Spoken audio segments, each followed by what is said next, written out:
My name is Joy Barr, and I have been the community director for the March of Dimes for a little more than 3 years. If you were to ask me over the last 3 years what I did, I would say I helped save babies. I've been able to double what was being raised here in Augusta and have just continuously in all the walk sites seen year-over-year growth. I came back from training, it's called Summer Staff, and so as I was just going through my Facebook and I came across these undercover, investigative reporting videos where, people have been going into Planned Parenthood and filming, and I was horrified by what I saw in the videos, but not completely shocked, and so I didn't, think too much of it. And then I saw the response video from Cecile Richards at Planned Parenthood. And in her response, she talked about fetal tissue research and how important it is and how Parkinson's and Alzheimer's have been using this research. And my first thought was, man, I had no idea that Alzheimer's or Parkinson's used aborted fetal tissue. And then my next thought was, do we? Honestly, out of great hope and I guess maybe some naivety, I assumed that we wouldn't. And so over the next 48 hours, I emailed back and forth with the director of media relations. And for the most part, for those 2 days, I got a lot of copying and pasting out of the sensitive issues kit until I finally just said, look, as an employee, I want an answer here. Do we allow our researchers who write and receive grant money from us, do we allow them to use that money to reimburse, because purchasing is illegal, aborted fetal tissue? And the answer was yes, and we will probably continue to do so.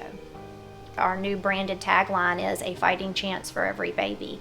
And so that's what we talk about in the community, and that's what we profess to do, is to help even the smallest of babies have a fighting chance at life.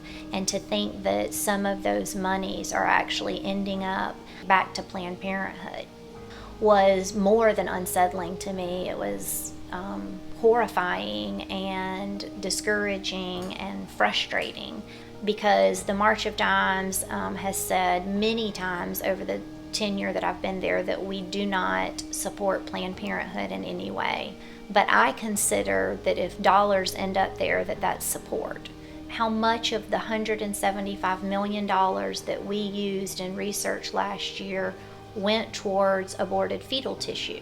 I got a phone call back, several days later that said, the only answers that we can give you concerning those questions are that those questions and those answers are outside of our scope.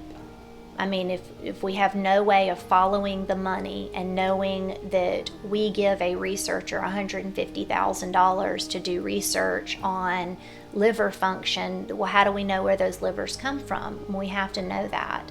And so to say that that's outside of the scope, to me, was just completely disingenuous, and the foundation not wanting to answer my questions. So my boss and my state director asked me to come to Columbia, where our chapter office is, and to meet with them. And they said, Joy, as we see it, you've got 2 options.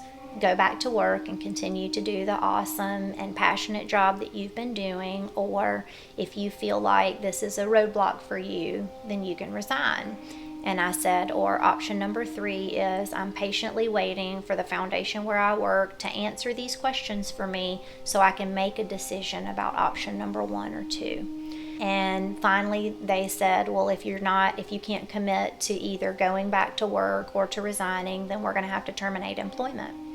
And so August 4th was my last day at the March of Dimes. Because I don't know how you can say that you don't support abortion-related research, activities, or services, but you are allowing the very researchers who take the money directly from you, and they're paying or reimbursing an abortion clinic for aborted fetal tissue. If the March of Dimes wants to choose to use aborted fetal tissue, then they have a right to do that. It's legal currently, and but that's not what they're sharing with the general public, and that's not what they're sharing with their employees, and that's not what they're sharing with you. And while I'd like to see those laws change, for right now, it doesn't change the fact that they're not being honest.